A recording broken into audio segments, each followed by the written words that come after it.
En ce moment, avec la panique généralisée et la peur de se faire contaminer par le voisin, je tenais à vous rappeler que les maladies infectieuses et les épidémies font partie des fléaux récurrents dans l'histoire humaine.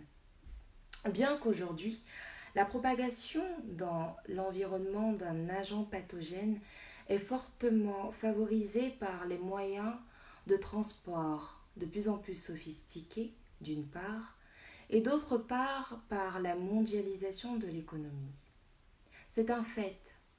Un virus peut vous être livré à la vitesse d'un colis express. Il faut tout de même garder à l'esprit que l'homme est de mieux en mieux paré à de telles éventualités et que corrélativement, les pertes en vies humaines sont de moins en moins nombreuses comparées à une récente époque. Homo Deus de Yuval Noah Harari. Le livre dont je vous lirai quelques passages aujourd'hui se veut une description du sens de l'évolution de notre société et du monde depuis quelques siècles sur des points très précis, tels que les avancées technologiques ou encore médicales et même démocratiques. Mais c'est aussi une critique de la société actuelle et une tentative de projection vers ce que pourrait être le futur de notre civilisation. Homo Deus, l'homme-dieu, nous offre une vision duale de ce que serait le XXIe siècle. Bonne lecture. Après la famine, les épidémies et les maladies infectieuses constituaient le deuxième plus grand ennemi de l'humanité. Les villes actives, reliées par un flux incessant de marchands, de dignitaires et de pèlerins, étaient à la fois le socle de la civilisation et une pépinière idéale d'agents pathogènes.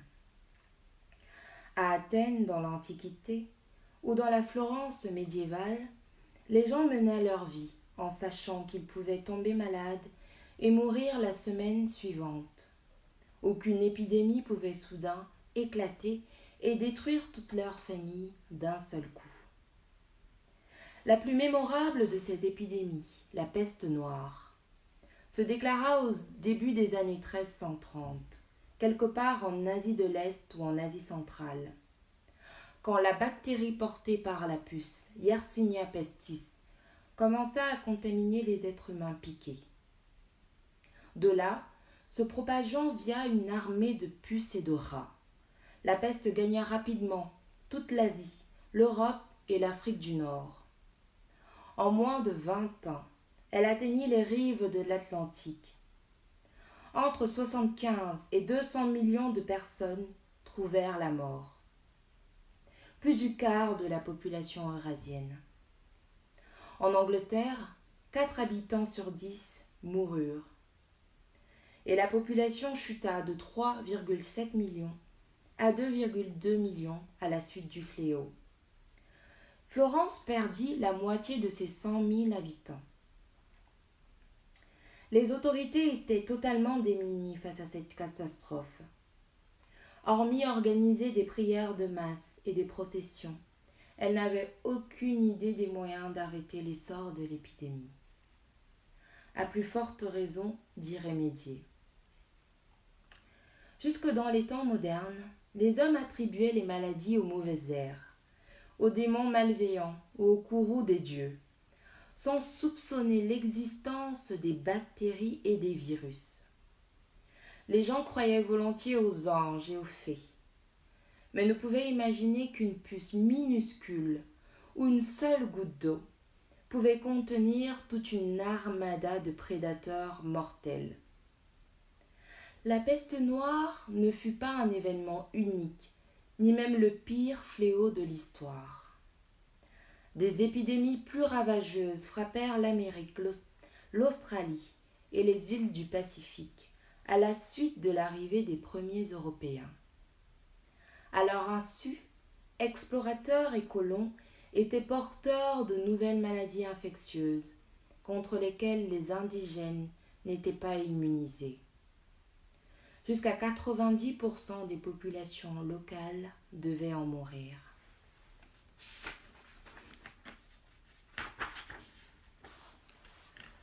Le 5 mars 1520, une flottille espagnole quitta l'île de Cuba en direction du Mexique. Les navires transportaient 900 soldats espagnols. L'un d'eux, Francisco de Eguía, était porteur d'une cargaison bien plus mortelle. Francisco ne le savait pas, mais quelque part dans ses 100 000 milliards de cellules, se nichait une bombe à retardement biologique, le virus de la variole. Après son débarquement au Mexique, le virus commença à se multiplier de manière exponentielle dans son corps, jusqu'à recouvrir sa peau d'une terrible éruption. Fiévreux, Francisco fut mis au lit dans la maison d'une famille indigène de la ville de Zempoala. Il contamina les membres de la famille, qui infectèrent les voisins. En l'espace de 10 jours, Zempoala se transforma en cimetière. Les fuyards propagèrent la maladie de Zempoala dans les villes voisines, l'une après l'autre. Elles succombèrent à l'épidémie, et de nouvelles vagues de réfugiés transportèrent la maladie à travers le Mexique et au-delà. 2 siècles plus tard, le 18 janvier 1778, le capitaine James Cook, explorateur britannique, atteignit Hawaï. Les îles hawaïennes étaient densément peuplées, 1 demi-million d'habitants, qui vivaient totalement isolés de l'Europe et de l'Afrique et de l'Amérique, et n'avaient donc jamais été exposés aux maladies européennes et américaines. Le capitaine Cook et ses hommes introduisirent à Hawaï les premiers germes de la grippe, de la tuberculose et de la syphilis. Par la suite, les visiteurs européens y ajoutèrent la typhoïde et la variole. En 1853, Hawaï ne comptait plus que 70 000 survivants. Les épidémies continuèrent de tuer des dizaines de millions de personnes jusqu'au XXe siècle.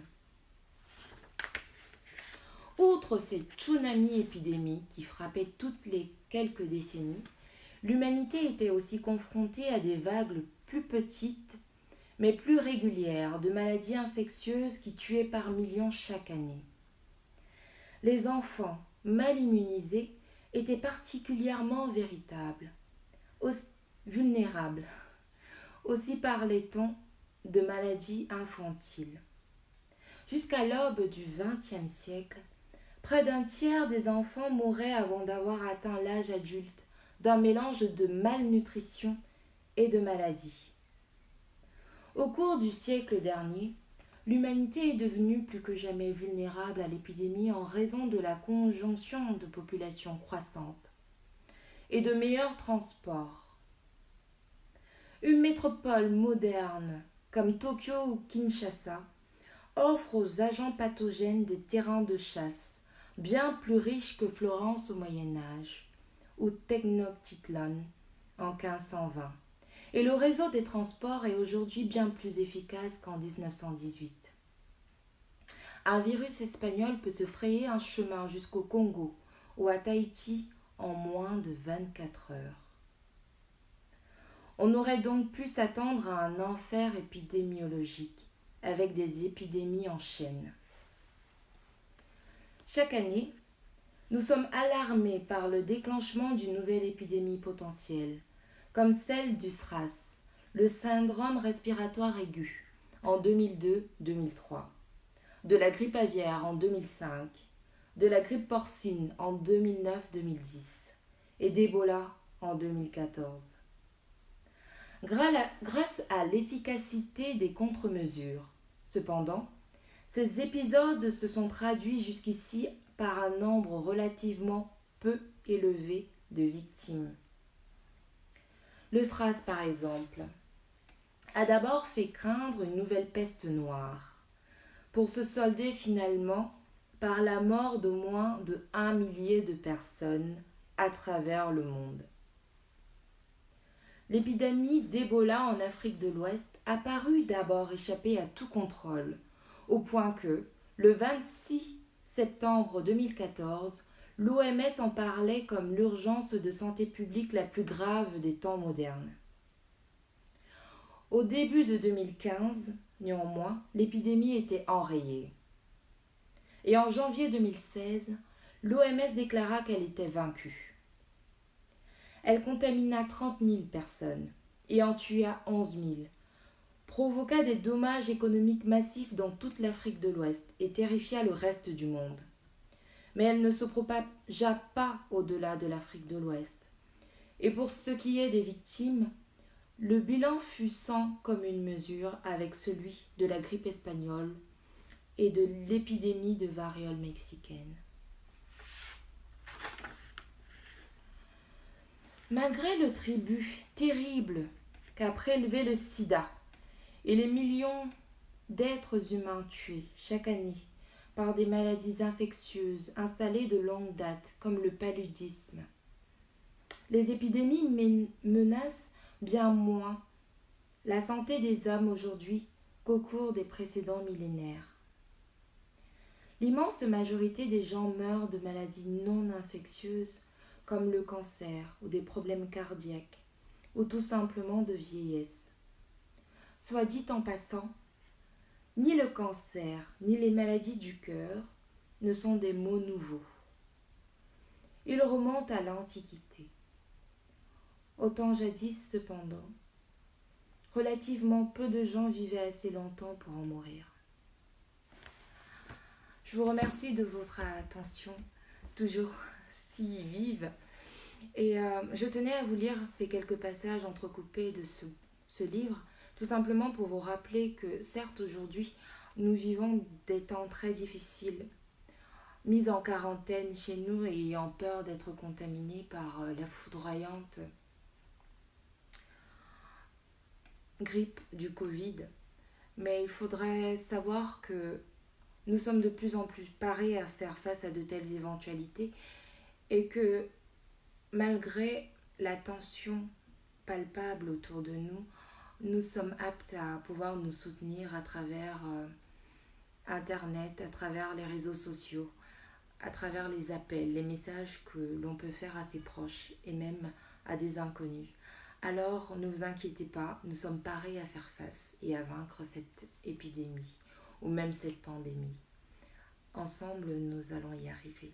Je vous souhaite un bon dimanche et à bientôt pour une nouvelle lecture.